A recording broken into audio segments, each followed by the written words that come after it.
So, feet hip width apart, and just turning gently.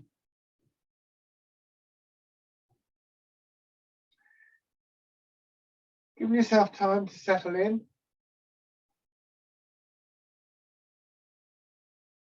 Getting this feeling of your torso sort of sliding down between your legs. So we need that hip width to get that feeling. Feeling very aptly described by a friend of mine as being like the teddy bear effect. How teddy bears have their legs coming right up the sides of their body.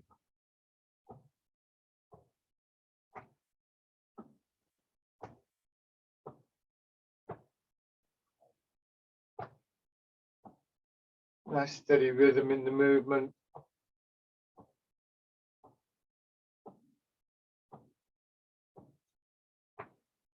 And that dropping through your legs. Be strong in your legs, but hopefully will release in the center of your body. So you can get that turning movement. Just place one hand on your belly, the other hand on your back for a few moments. This is really the movement we're looking for. Except my knees shouldn't be moving, that's better. So this is the movement that we're looking for. Nothing to do with the arms really, it's about turning in the center of your body. But because this is uncomfortable, you just let your hands drop down.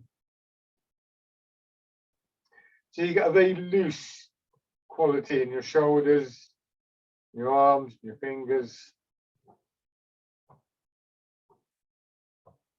Just allowing any sort of tension, stiffness that you become aware of to, if possible, drain away.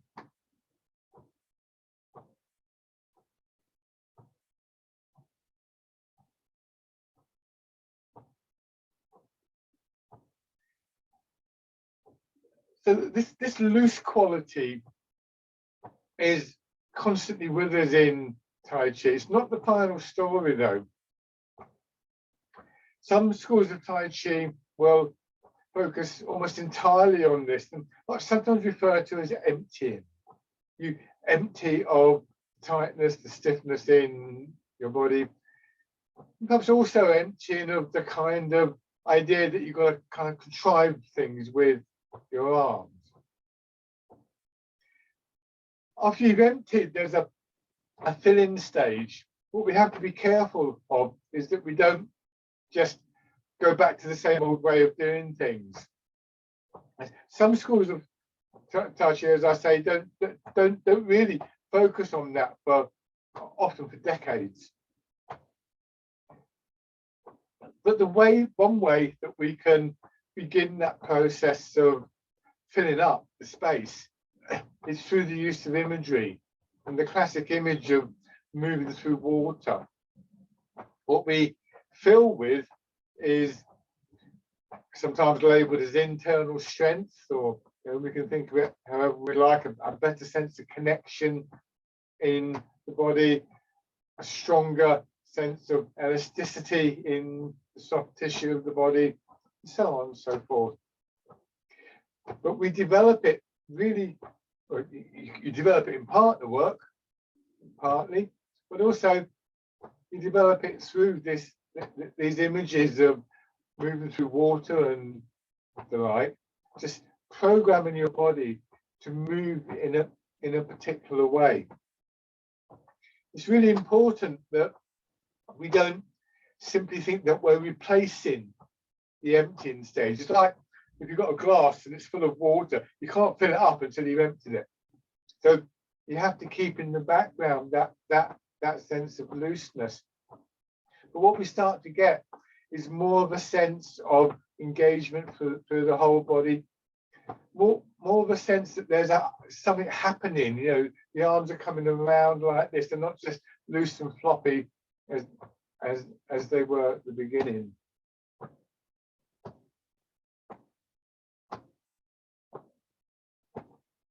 We can also get a sense for that when we change. Oh, sure, I need to move back. and we change the posture and we raise the arms up. What we're trying to do is we're trying to hold the arm softly. You imagine it's hanging from the ceiling. So you're not tight in your joints or anything like that, but you are maintaining the posture and moving at the same time, of course.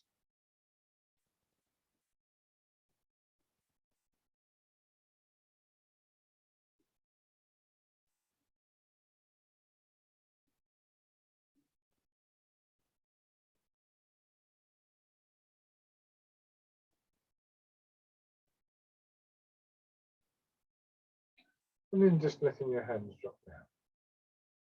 Give your legs a little shake. So we want our feet wide enough to accommodate this idea of the torso sliding down between the legs, sitting into the hips.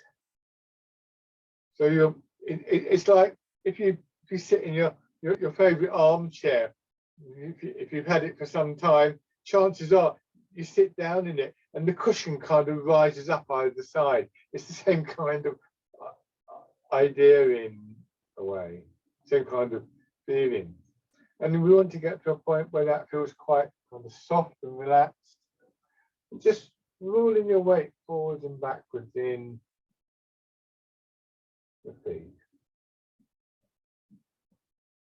Now, I've often used this exercise with you to give you a sense for how far you're able to move before you stiffen up, to help you to find that midpoint. But we also train again that filling process, because you imagine that you're in a river and facing the current. And so here you go forwards into the current. And then at this point, you just let the current push you back.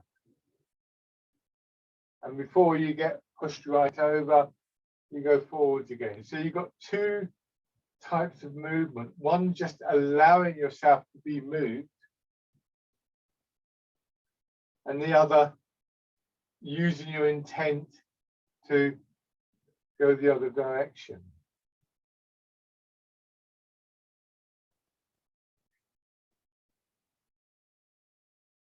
We don't try to move forwards, we just have the idea that we're going to move forwards. And that just programs your body to move in a particular way.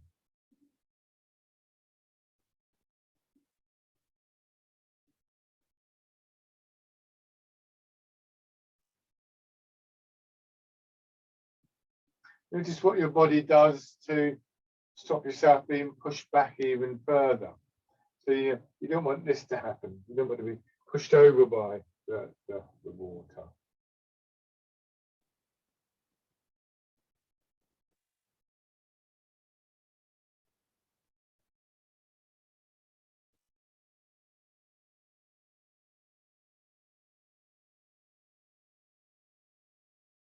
And then you think about it in the other direction. So now the current is behind you.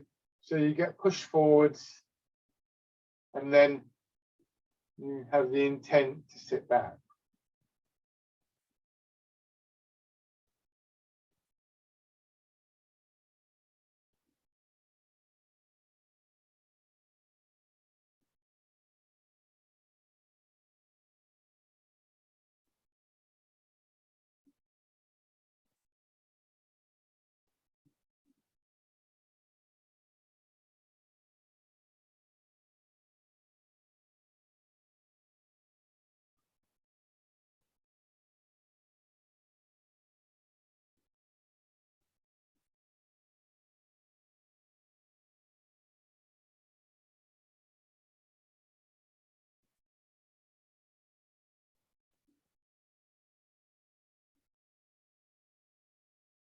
And this time, as you come forward, feel the weight settling behind the ball of each foot.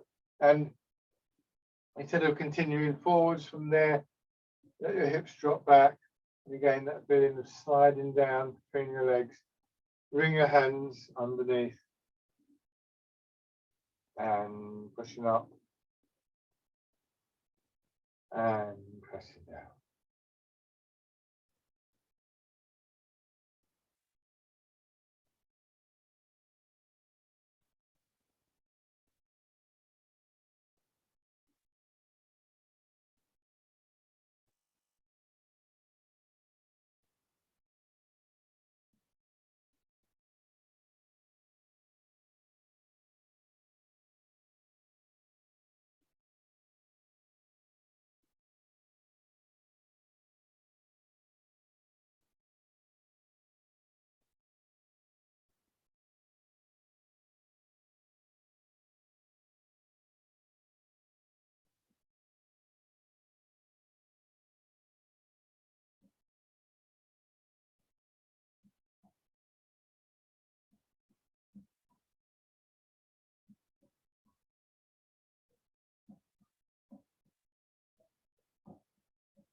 Change to the wild goose.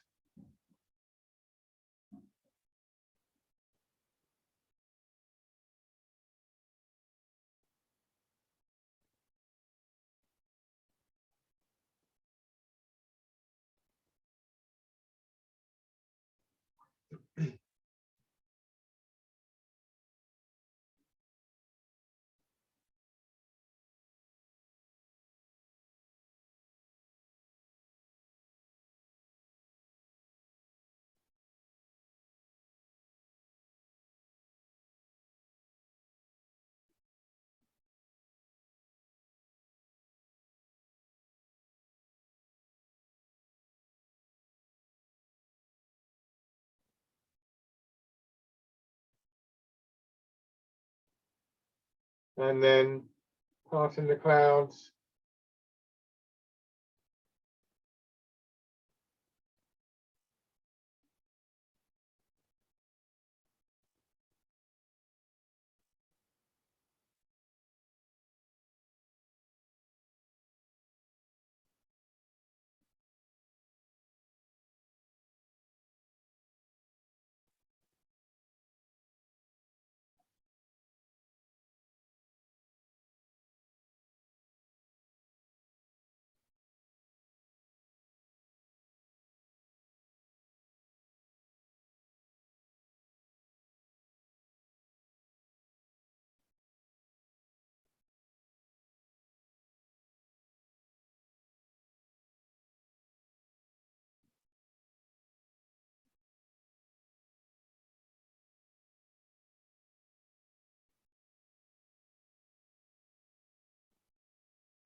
Dragon plucks the stars from the sky.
One more on each side.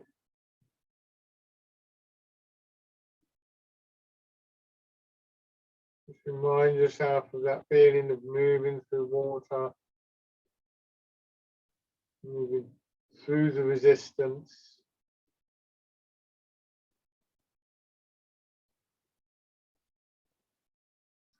And then changing.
One more round.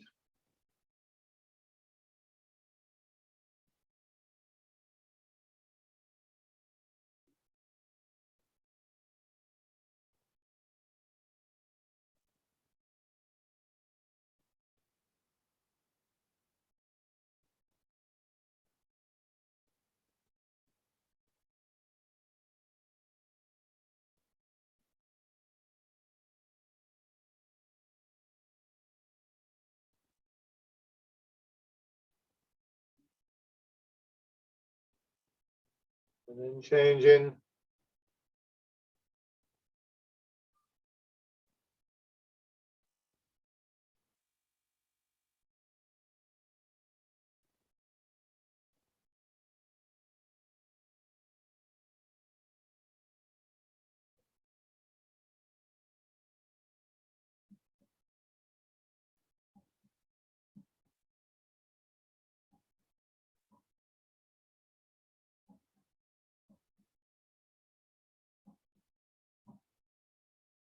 And this time, if it's comfortable for you, add in the turn.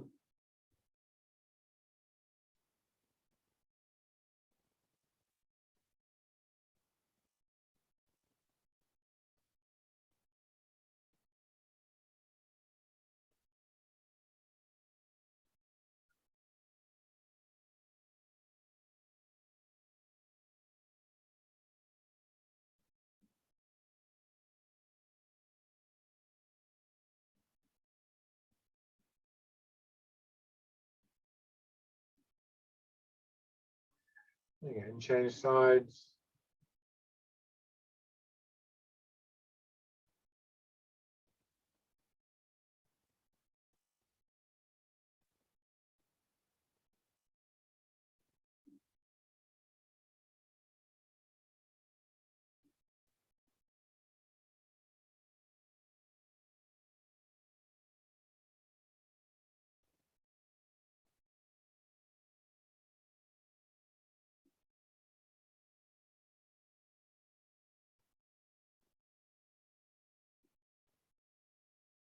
And add in the turn.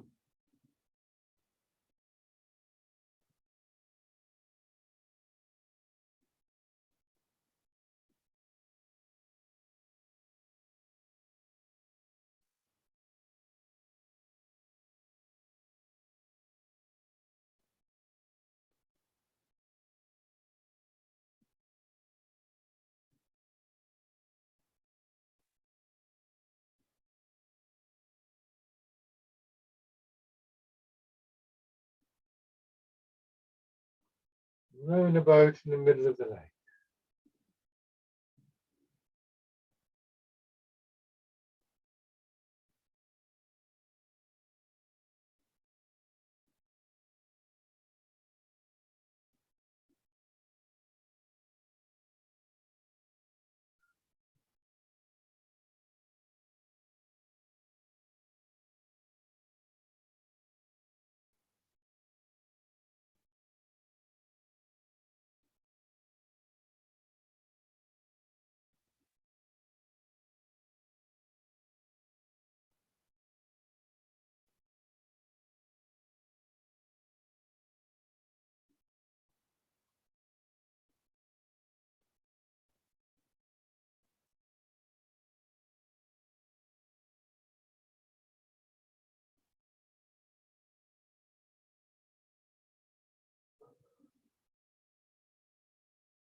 Last time.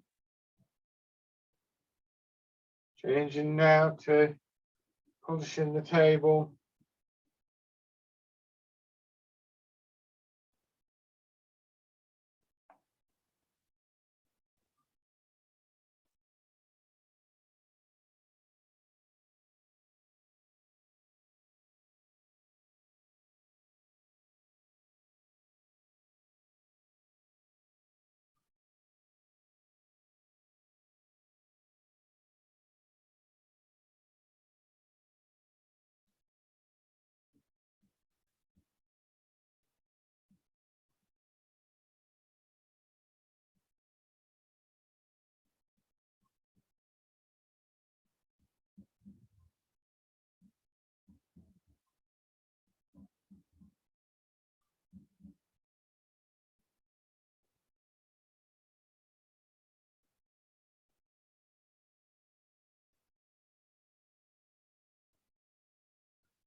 One more time.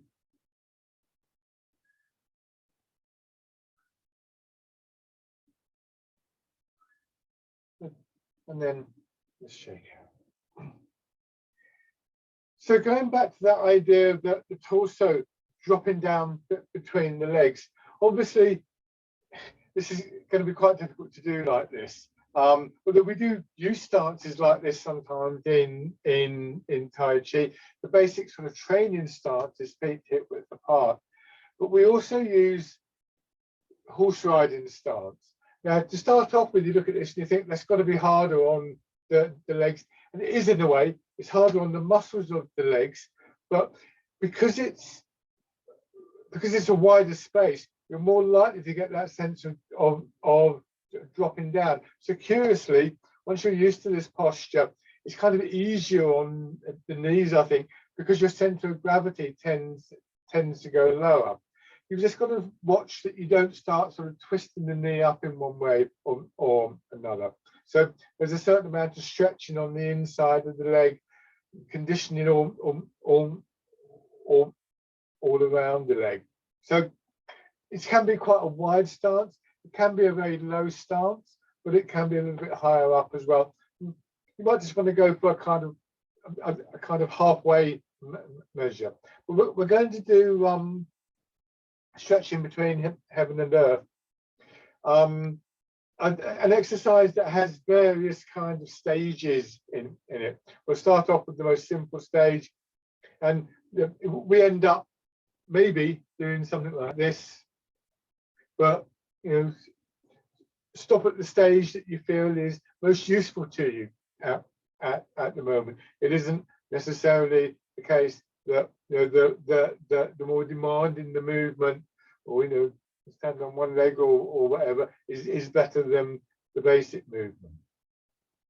So you weight 50% in each leg, hands in front of you, and just turn the right hand palm up, the left hand palm down, and push out, and then bring the hands together.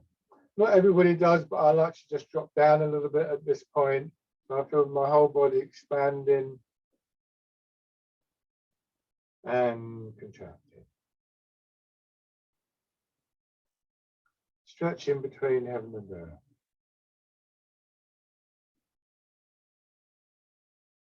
Imagine there's an elastic band between your hands, between the joining your wrists.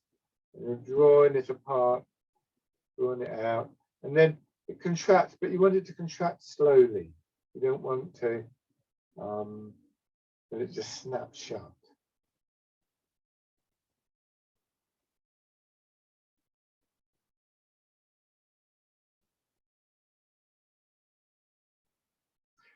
Again, not everybody would do it with the up and down movement, but I like to do that right from the beginning, just to really engage the whole of my body.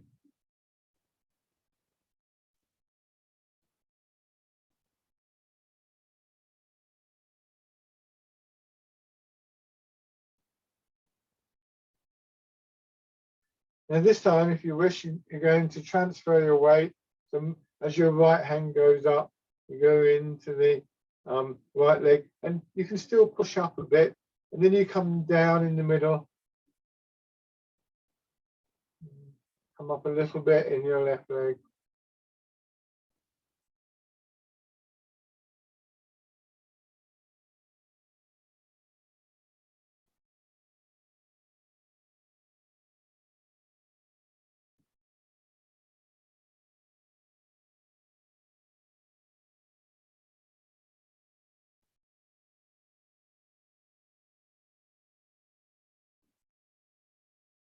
This time as you push up, you can let your left heel lift, bring the foot in.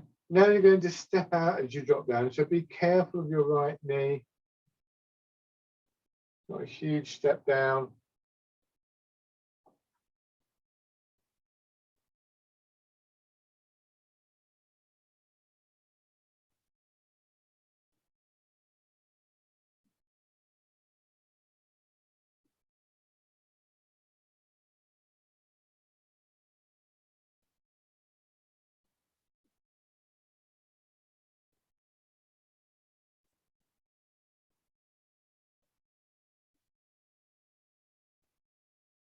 And then the final sort of stage would be to just raise your knee.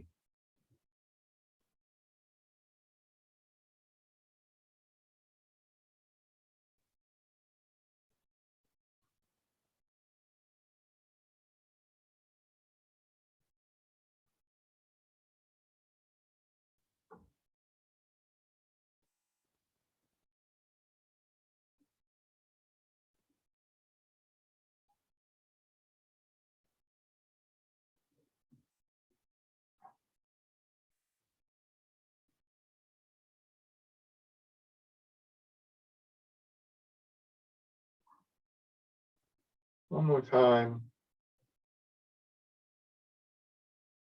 Bring your feet back. Shake out. Good.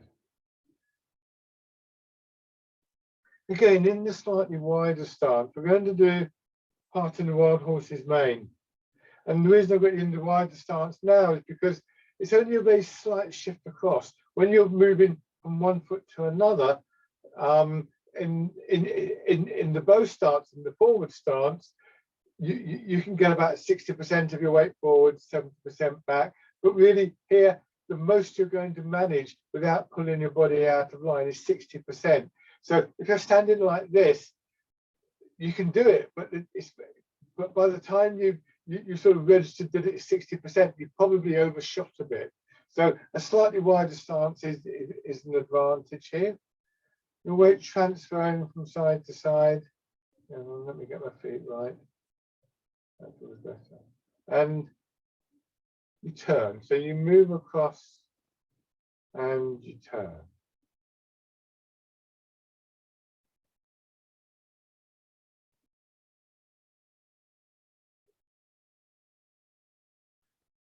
Just hold your hands in front of you as though you're cradling a ball or something. Just notice your arms moving with you.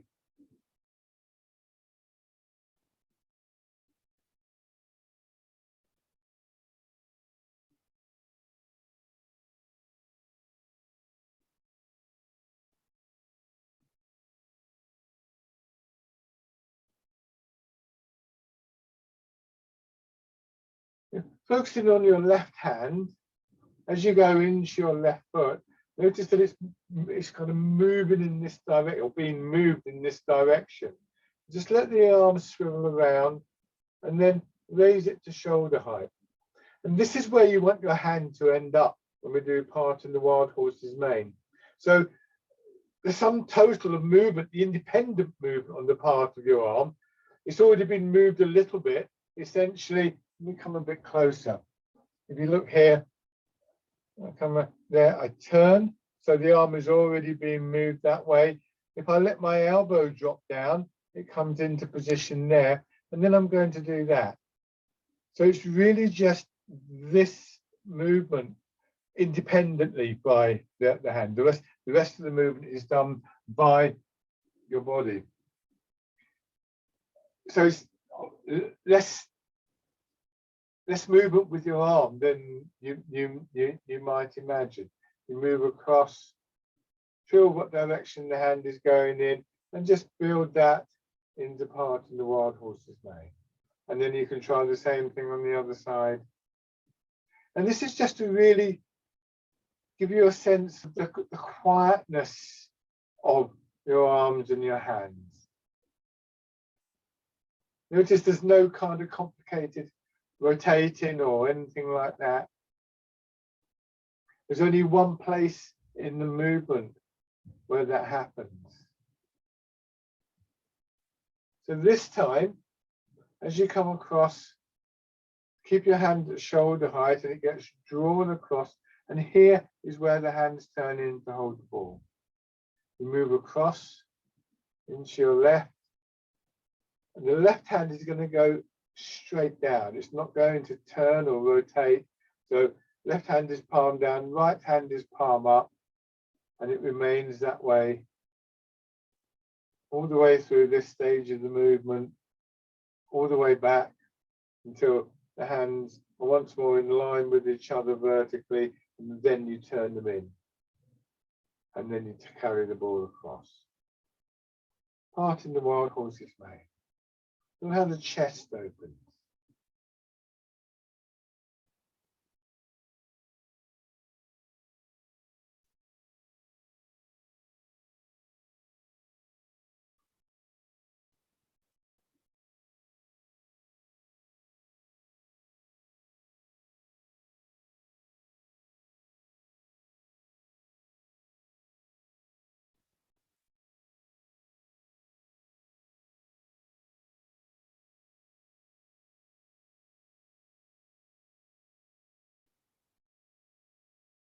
Feel also what's happening in the hip, that little kind of fold where your leg meets your torso. As you go into your left leg and you turn, that fold becomes deeper and narrower. Whereas on the other side, it opens out a little bit. And then as you come across, that reverses.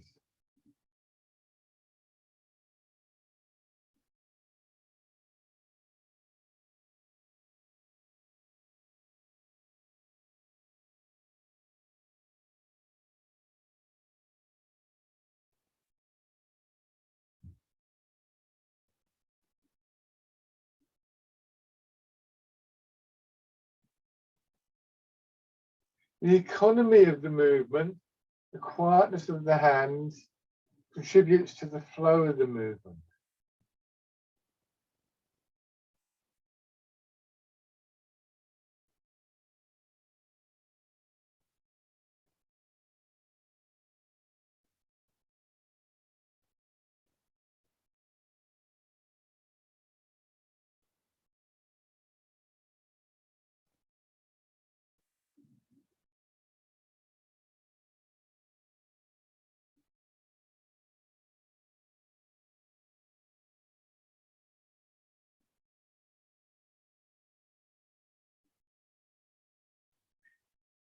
And as well as being a fine movement in its own right, part in the Wild Horse's Mane can be seen as the first movement of a slightly more complex set.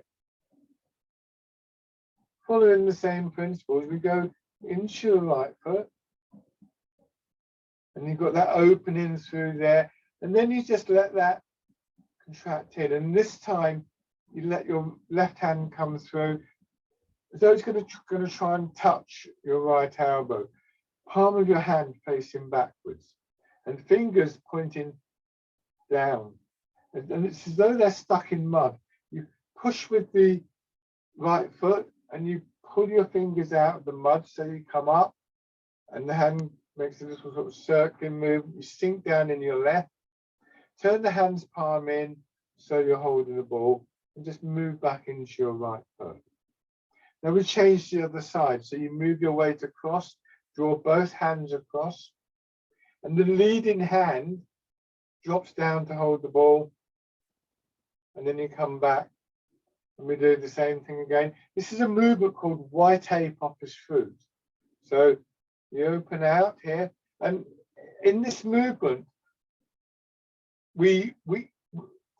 part of the Wild Horse's Mane is slightly different to how we would do it in say the 24-step form. It opens out a little bit more. The hand pushes away a little bit more, and there's more of a sense of opening and closing in that little space between leg and torso. And then you settle into the left foot, fingers pointing down, pull back and draw your fingers out of the mud and push in, and then change over to the other side. So we have 6 stages here. We'll start with this one, 1 and 2. 3, coming back, hands down, palm. It's a small ball between your hands, and 4. And 5, both hands coming across your chest. Lead hand dropping down, your left hand in this case, and 6. Coming back into your right, 1 into your left. 2, bringing the right hand through. 3, drawing back and 4, 5, and 6. Why tape off the screw?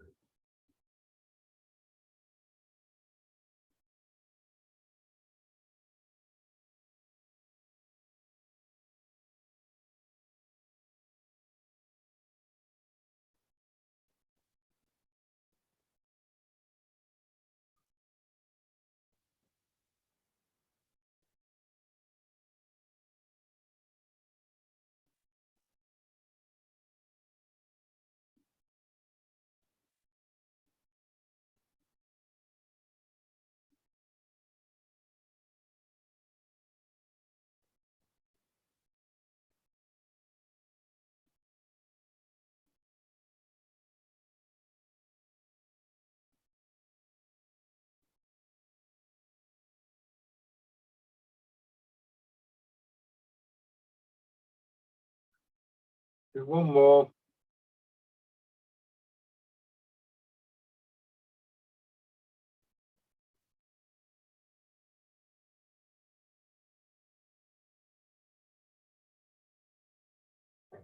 Shake out. If you want to follow that up, if you go to the web page cambridgetaichi.co.uk, all lowercase, that will take you to a page that has a link on it to a little film of White tape. But now, right foot forwards, transferring your weight. Trying to remember that idea that as your weight goes in, you want to feel that it's felt in the sole of your foot.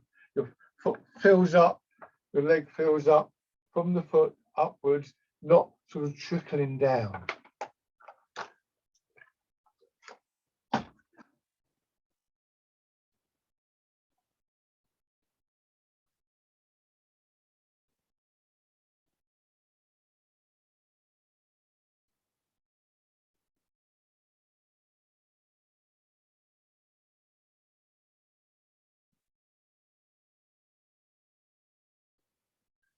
When you're forward, 60% of your weight in the front leg, so 60-40. When you're back, 70-30.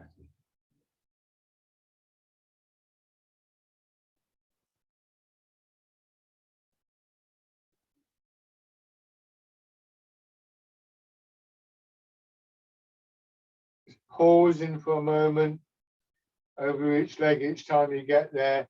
Give yourself a moment to settle in properly.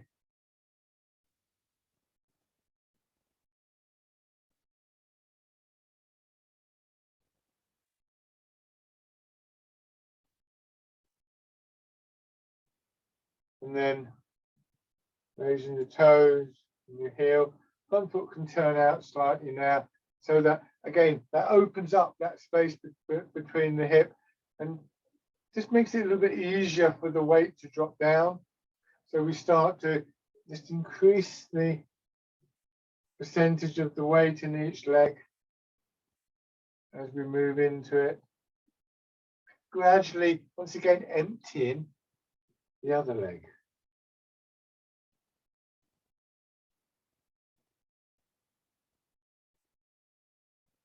Effectively, you want to get to a point where but the only weight left in this empty leg is the weight of the leg itself. It's also important, though, to make sure that you do take that time to align yourself. It's very easy at this point, for instance, to find yourself slightly angling forwards. That's going to make the stepping very difficult. So just take the time to settle in to the foot. Align yourself over the leg. You might want to check physically, but also you'll have a kind of intuitive sense of what it feels like to be in line. And then step in. So half step in. Just place the foot down for a moment. And again, in that moment when you place the foot down, just check, are you level? Have you tilted over or something like that? Just take the time. Don't be in a hurry.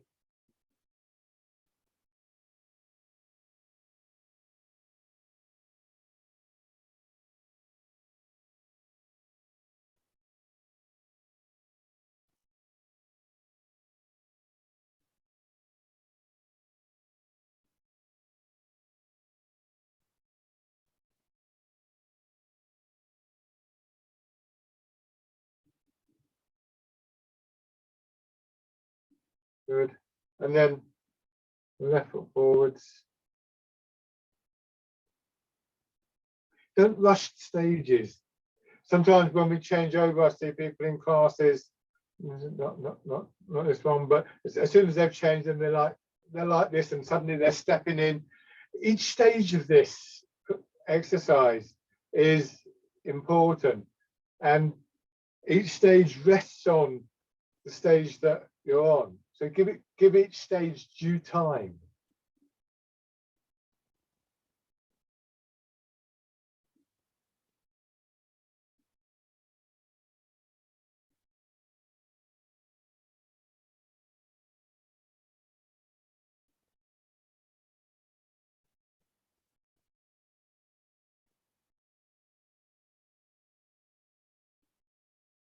Raising your toes and your heel.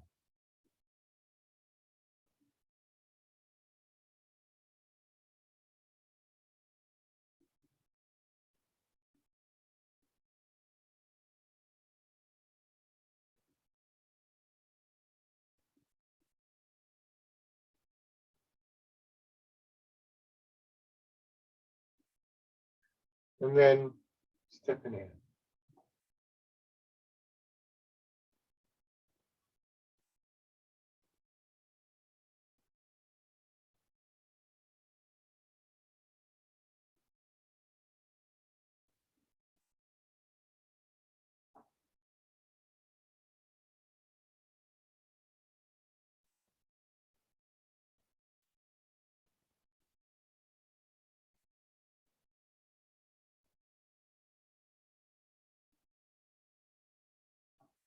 Now step through.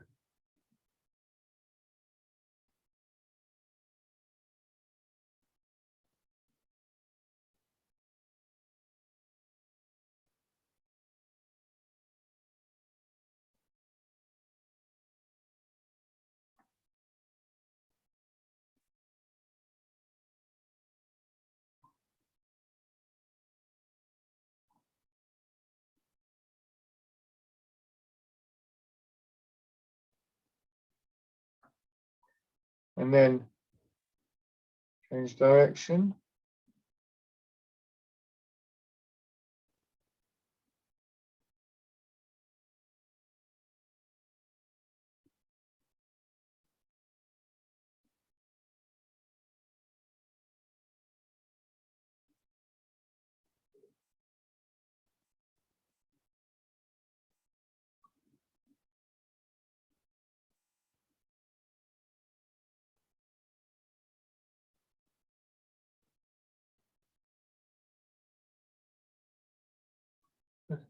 Shake out.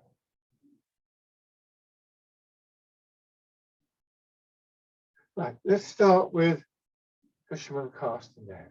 So have your right foot forwards.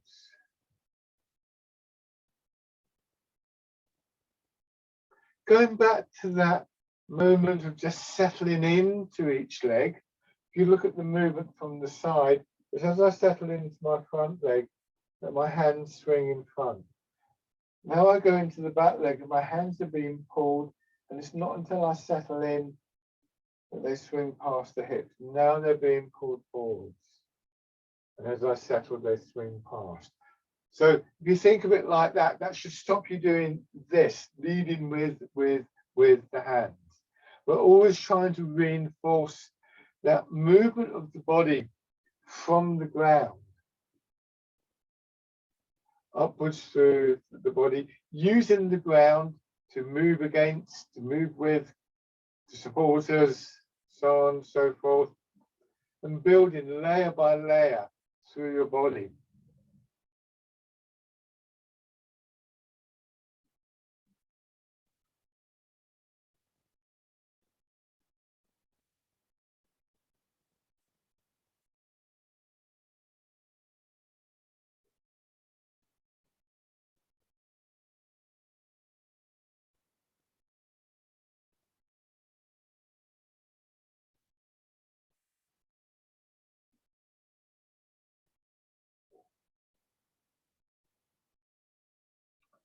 Changing this time to pushing away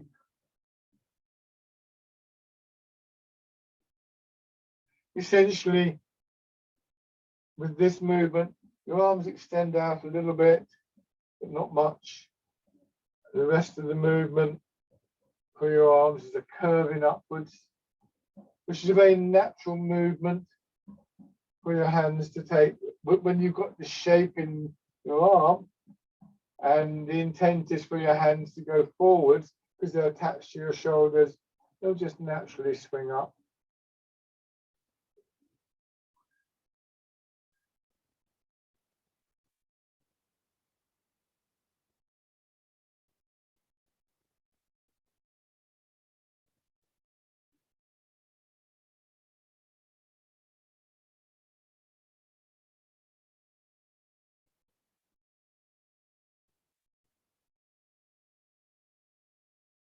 And this time, leave your right hand above the front foot, sink back, drawing your left hand down. This time, let it go round all the way through the circle till it reaches your shoulder, and then go forwards and turn. This time, it's your right hand swinging back and around. And you can just turn the front hand palm up. You're pulsing the monkey.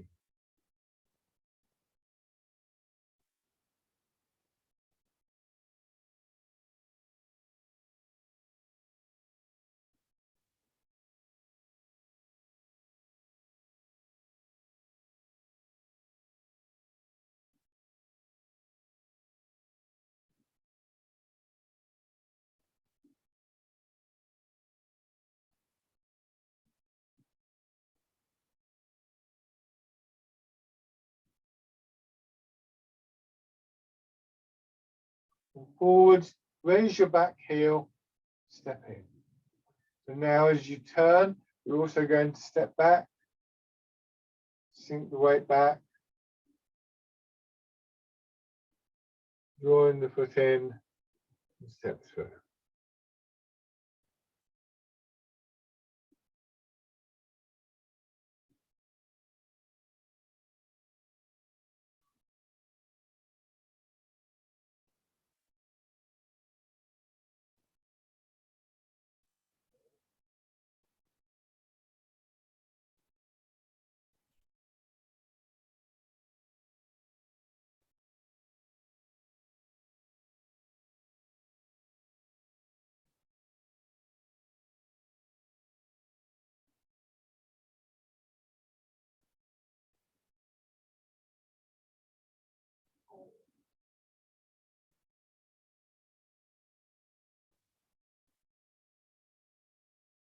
Okay, now change legs. Fisherman cast net.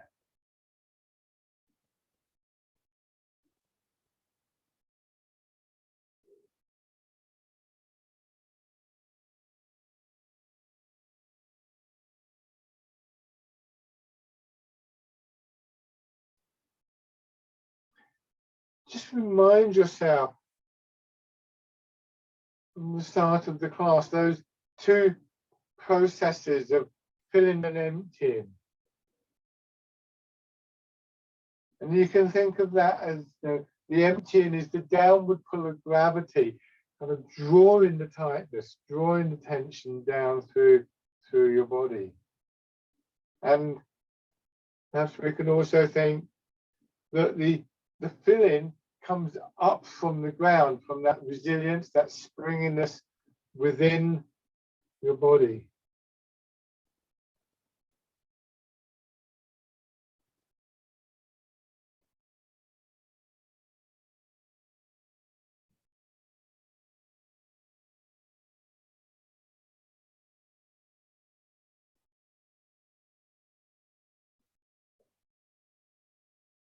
Pushing away.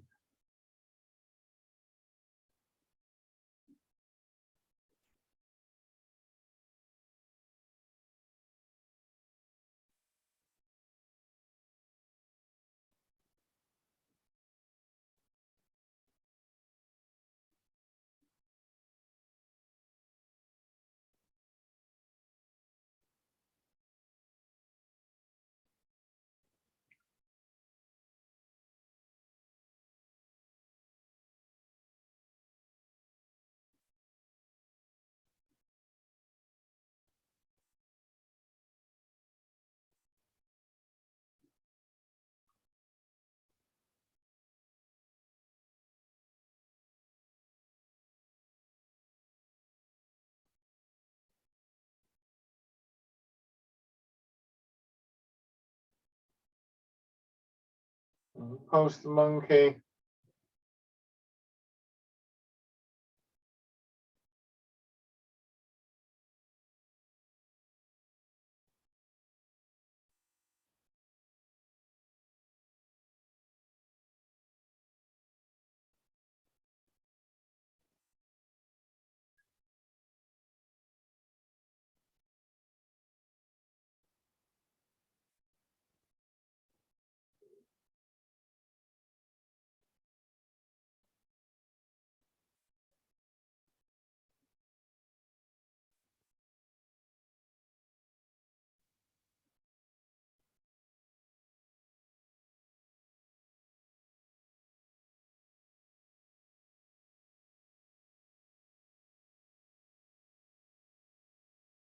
And then with the step in.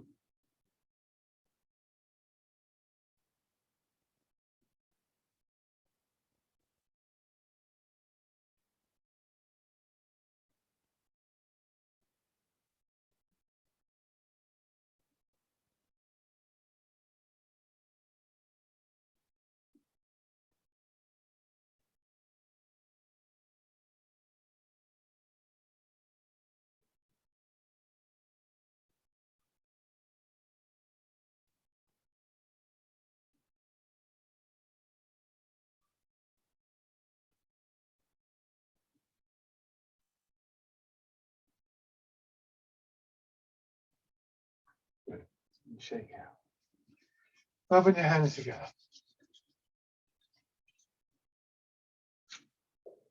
Tapping over your face.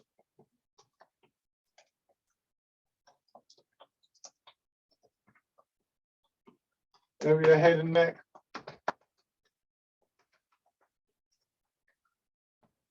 Shoulder. Arm.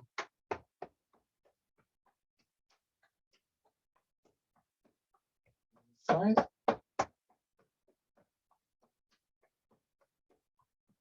Your back.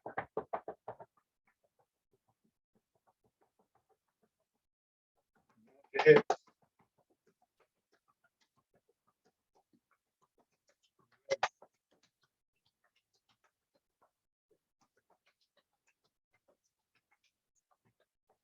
Light on your belly.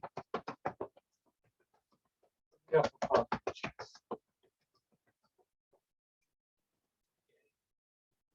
Before we do step back and we pulse the monkey, we're going to do this little exercise, balancing or harmonizing the three Dan Chens. Actually, what I want you to think of is that filling process. When we do rooting down the first stage, we feel the expansion here, and then we sink down, and then we go into the wild goose, expanding the belly, filling the belly because the movement's coming up, and then into the solar plexus, and then belly, solar plexus, and then up into the upper part of your chest and head, and then starting all over again. So we just follow this gradual sense of sort of rising up of the expansion and the filling through the body, progressing from one exercise to another, always followed by the emptying.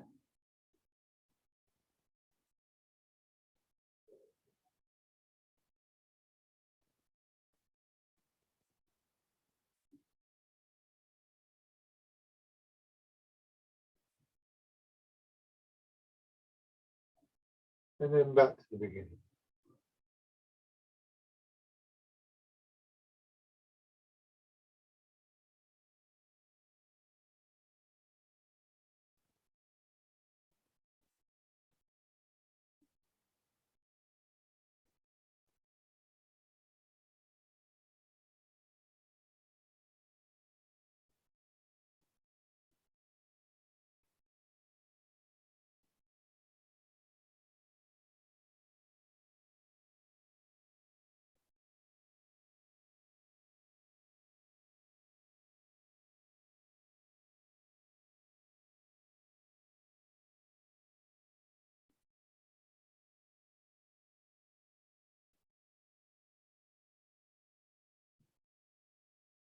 Do one more round of this.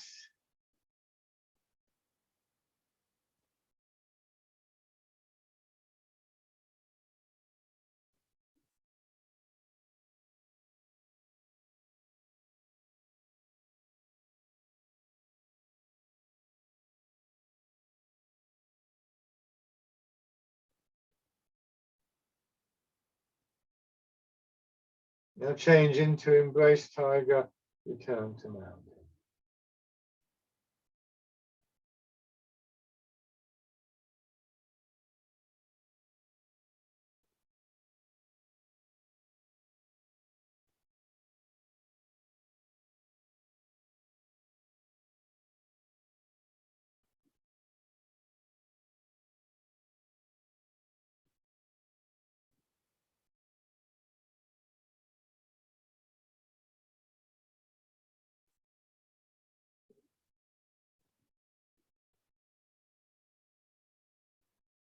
And stand.